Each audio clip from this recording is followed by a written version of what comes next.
Hi everyone, it's JT Plays here and welcome back to another video. So as you can probably tell from the title, this is a video where I'm just going to talk about all the updates that have been made to Zombies with Season 3 Reloaded.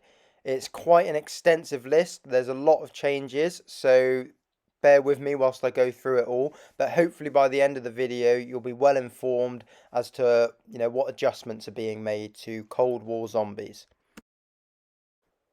So first of all, we've got the new game mode that's going to be coming, Cranked 2, No Time to Crank. So this is a new variant of the original Cranked game mode we got around Christmas time, I think it was. And this is going to be applied to both Firebase Z and D Machina.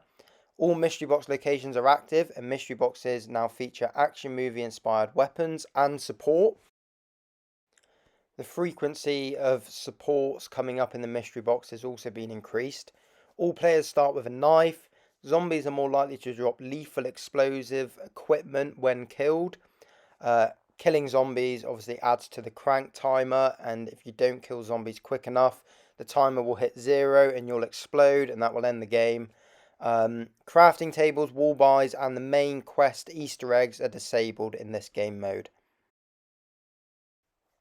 Next up is Outbreak. So there's lots of new content coming to Outbreak, starting with the main quest. So the Easter egg that's going to be added at 10 a.m. PT time on Thursday, May the 20th.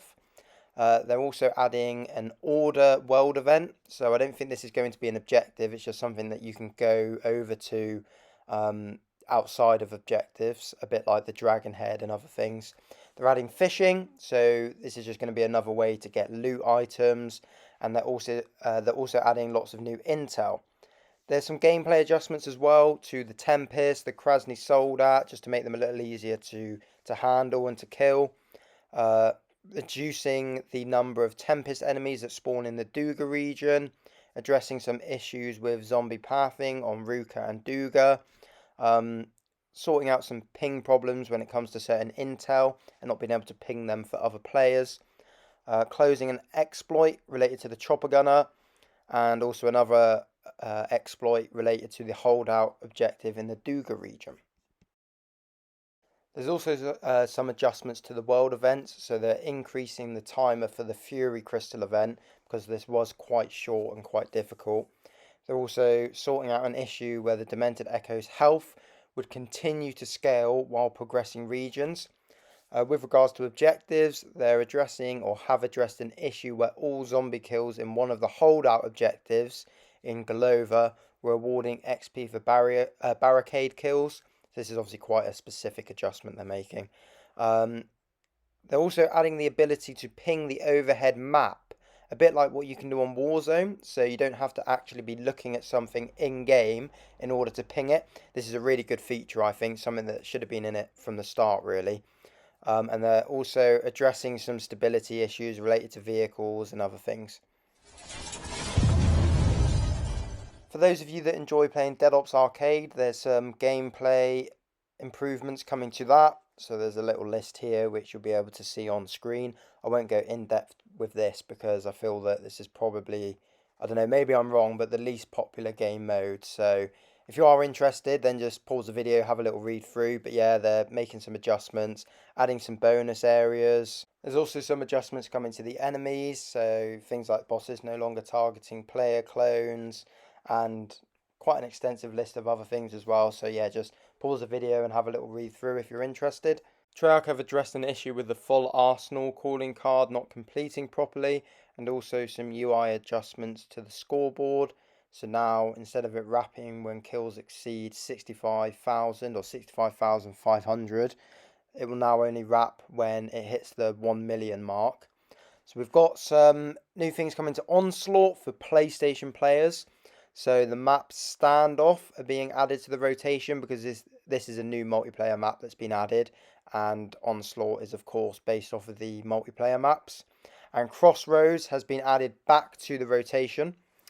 There's a new Onslaught mode called the Onslaught Mystery Munitions.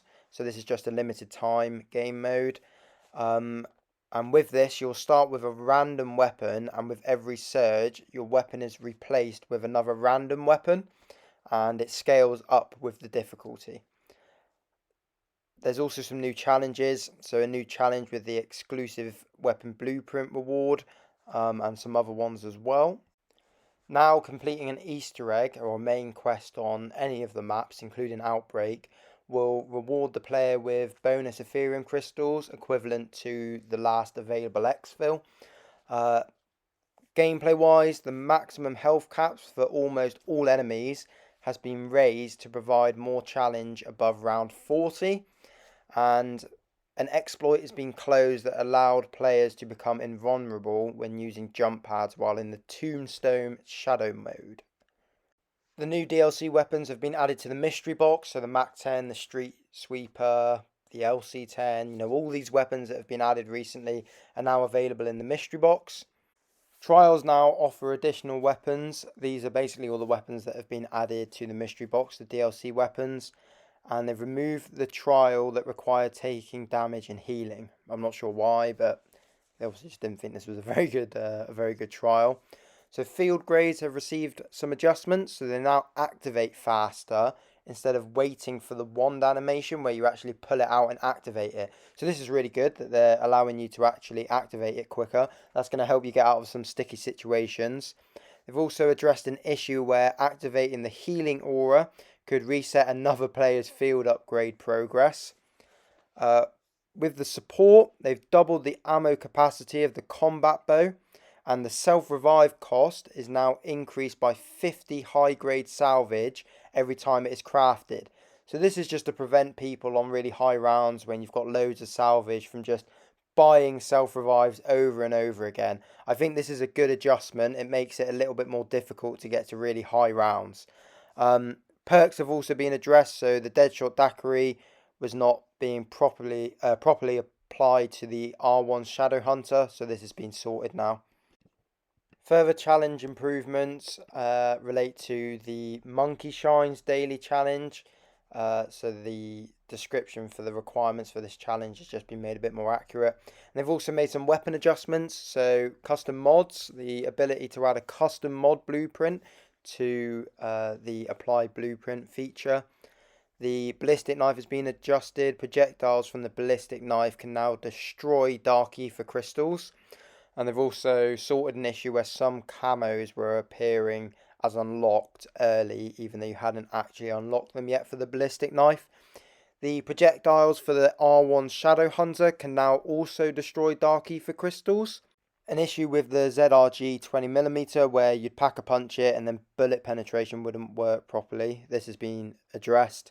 And also a problem with weapon camos where the pack-a-punch camo wasn't appearing on weapon blueprints. Now there's some general zombies weapon tuning. So they've basically increased the power of most of the weapons through higher critical damage multipliers. And this is just to make killing zombies feel more satisfying, make the player feel more powerful, which is what a lot of zombie players like. You want to not feel that you're just the zombies are becoming bullet sponges. You want to actually have a bit of fun and be able to use basically any weapon, because on Outbreak and really in general on zombies, the shotguns are the sort of go-to, at least for me anyway. And there just comes a point where they're not a viable, any other weapon isn't a viable option over shotguns.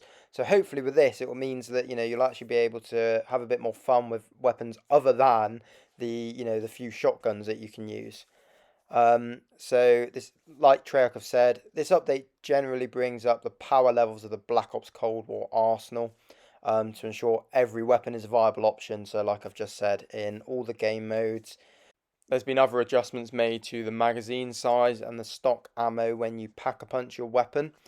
So it actually, some weapons will have an increase in that ammo capacity, some maybe a decrease, and again, some further adjustments to the damage when the weapons are pack-a-punched. If you go onto the blog on the Treyarch website, you'll be able to have a read through all the weapons that have been adjusted. It's quite an extensive list, so I've not put it onto this video, but if you are interested, then you can go and have a look. There's been some playlist updates, so the 20 round game mode won't allow you to exfil early or earlier than the 20 round or 21 round exfil. So you won't be able to exfil on round 10 or round 15 anymore. And the new updated featured playlists include Outbreak, Firebase Z, D-Machina, Dead Ops Arcade First Person, Dead Ops Arcade, Onslaught, Onslaught Mystery Munitions, and Onslaught Standoff. So if you enjoyed this video, then be sure to like and subscribe, and drop me any comments if I've missed anything, or if there's any videos you'd like to see from this channel in the future, and I look forward to seeing you all soon.